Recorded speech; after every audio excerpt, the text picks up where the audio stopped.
प्यारे मित्रों, संबोधि classes YouTube channel पर आपका स्वागत है। हड़प्पा सभ्यता के अध्ययन को आगे बढ़ाते हुए इस वीडियो के द्वारा हम लोग हड़प्पाई आर्थिक स्थिति, हड़प्पाई लिपि और हड़प्पाई धार्मिक स्थिति के बारे में अध्ययन करेंगे। जहाँ तक हड़प्पा सभ्यता के कृषि की बात है तो हड़प्पा सभ्यता में कृषि उन्नत था। कहने का आशय यह कि हड़प्पा सभ्यता कृषि की दृष्टि से संपन्न थी। सिंधु और सिंधु की सहायक नदियों द्वारा जो बाढ़ आता था और बाढ़ के द्वारा जो जलोढ़ मैदान निर्मित होता था, उस मैदान में जुताई के द्वारा कृषि कार्य की जाती थी। हड़प्पा सभ्यता में कृषि कार्य में लोहे और कांसे के उपकरणों का प्रयोग होता था, लेकिन हड़प्पा युग के फाल का साक्ष्य हमें प्राप्त नहीं होता है। मोहनजोदड़ो और बनवाली से हमें मिट्टी के बने हल फाल के साक्ष्य प्राप्त हुए हैं। हड़प्पा सभ्यता में सामान्यतः अनाजों की बुआई नवंबर महीने में होती थी और अप्रैल महीने में उसकी कटाई होती थी। चूंकि कपास की खेती सर्वप्रथम हड़प्पा सभ्यता काल के दौरान ही प्रारंभ हुआ, इसलिए यूनानी लोग हड़प्पाई सभ्यता को सिंडन के नाम से संबोधित करते थे। लोथल और रंगपुर से मृण मूर्तियों, कहने का आशय यह कि मिट्टी की मूर्तियों में धान की भूसी लिपटी हुई मिली है, जिससे इतिहासकारों ने जिस आधार पर इतिहासकारों ने कहा है कि लोथल और रंगपुर में धान की खेती की जाती थी। पशुपालन हड़प्पा सभ्यता के आर्थिक जीवन का महत्वपूर्ण आधार था। कृषि अर्थात खेती, परिवहन, विपणन या व्यापार और भोजन के लिए हड़प्पा सभ्यता काल में पशुओं को पाला जाता था। कालीबंगा से ऊंट की हड्डियां मिली है, लोथल से घोड़े का जबड़ा मिला है और राना घुंडई से घोड़े के दांत के अवशेष प्राप्त हुए हैं। हड़प्पा सभ्यता में मिट्टी और धातु के बर्तनों के निर्माण के साथ मनके अर्थात मोती और मोहरों का निर्माण प्रमुख शिल्प था। हड़प्पा सभ्यता के दौरान बर्तन चाक से तो बनता ही था, साथ ही साथ हाथ से भी बनाया जाता था और बर्तनों की रंगाई लाल रंग से की जाती थी। इसके अलावे हड़प्पा सभ्यता के दौरान मिट्टी से ईंट का निर्माण भी किया जाता था।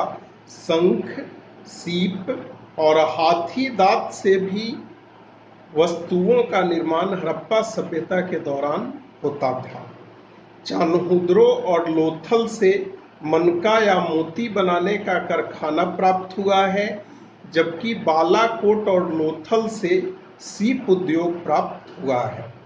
हड़प्पा सभ्यता से अब तक हुई खुदाई के द्वारा हमें लगभग 2500 मोहरें प्राप्त हुई हैं, जो या तो वर्गाकार है या आयताकार है।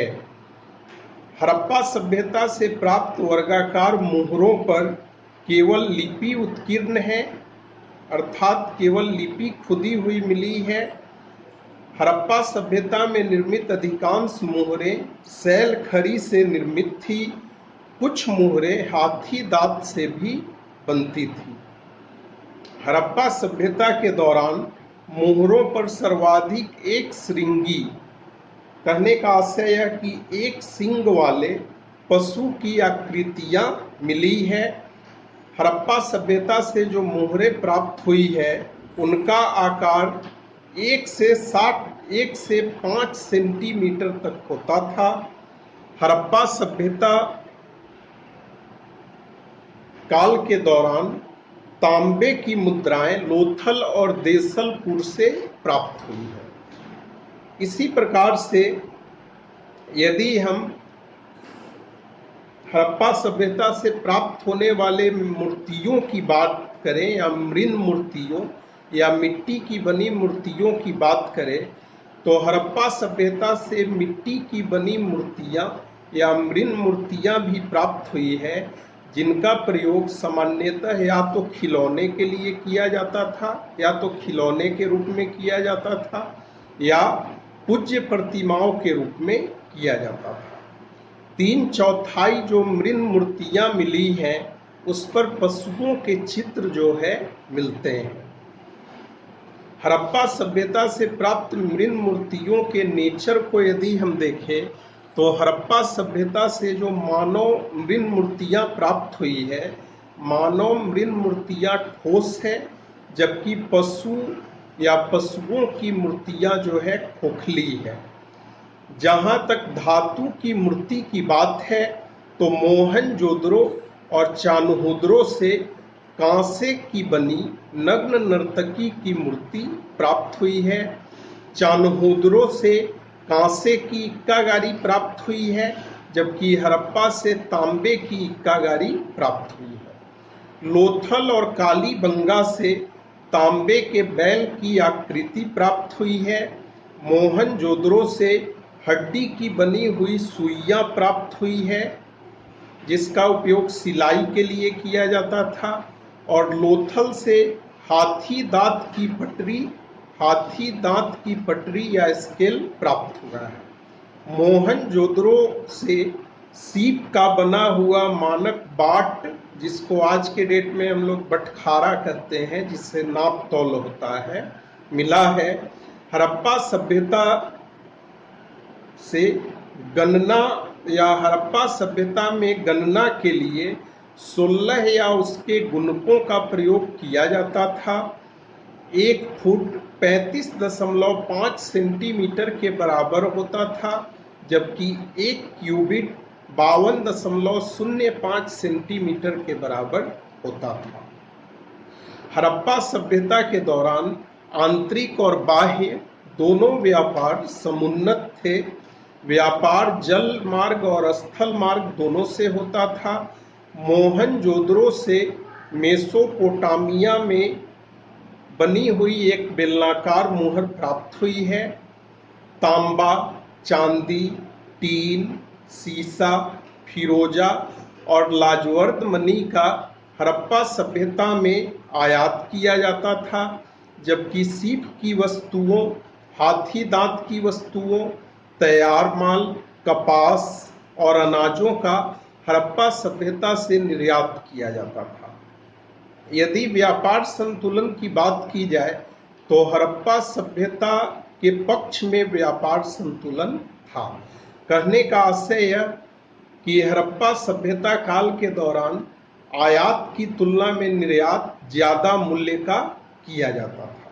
जहां तक हड़प्पाई लिपि की बात है तो सबसे पहले 1853 ईस्वी में हड़प्पाई लिपि का साक्ष्य प्राप्त हुआ था और 1923 तक पूरी हड़प्पाई लिपि प्रकाश में आई। हड़प्पाई लिपि को चित्राक्षर या चित्रनुमा लिपि भी कहा जाता है। हड़प्पाई लिपि में कुल 64 मूल चिन्ह हैं और 250 से लेकर 400 तक अक्षर हैं। हड़प्पाई चित्राक्षर लिपि को वाउस्ट्रोफेंडम लिपि भी कहा जाता है, क्योंकि हड़प्पाई लिपि को पहले दाएं से बाएं लिखा जाता था। जैसे एक लाइन दाएं से बाएं लिख दिया गया तो दूसरा लाइन बाएं से दाएं की ओर लिखा जाता था।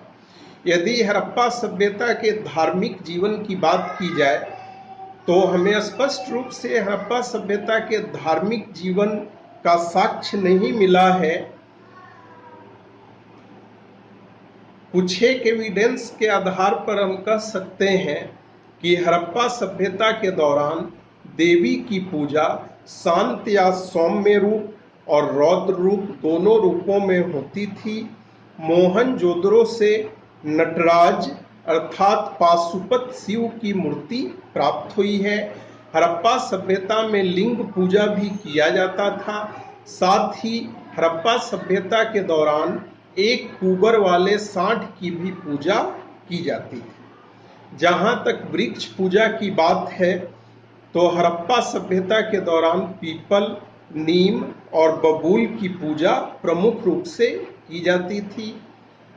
नाग पूजा भी हड़प्पा सभ्यता के दौरान की जाती थी।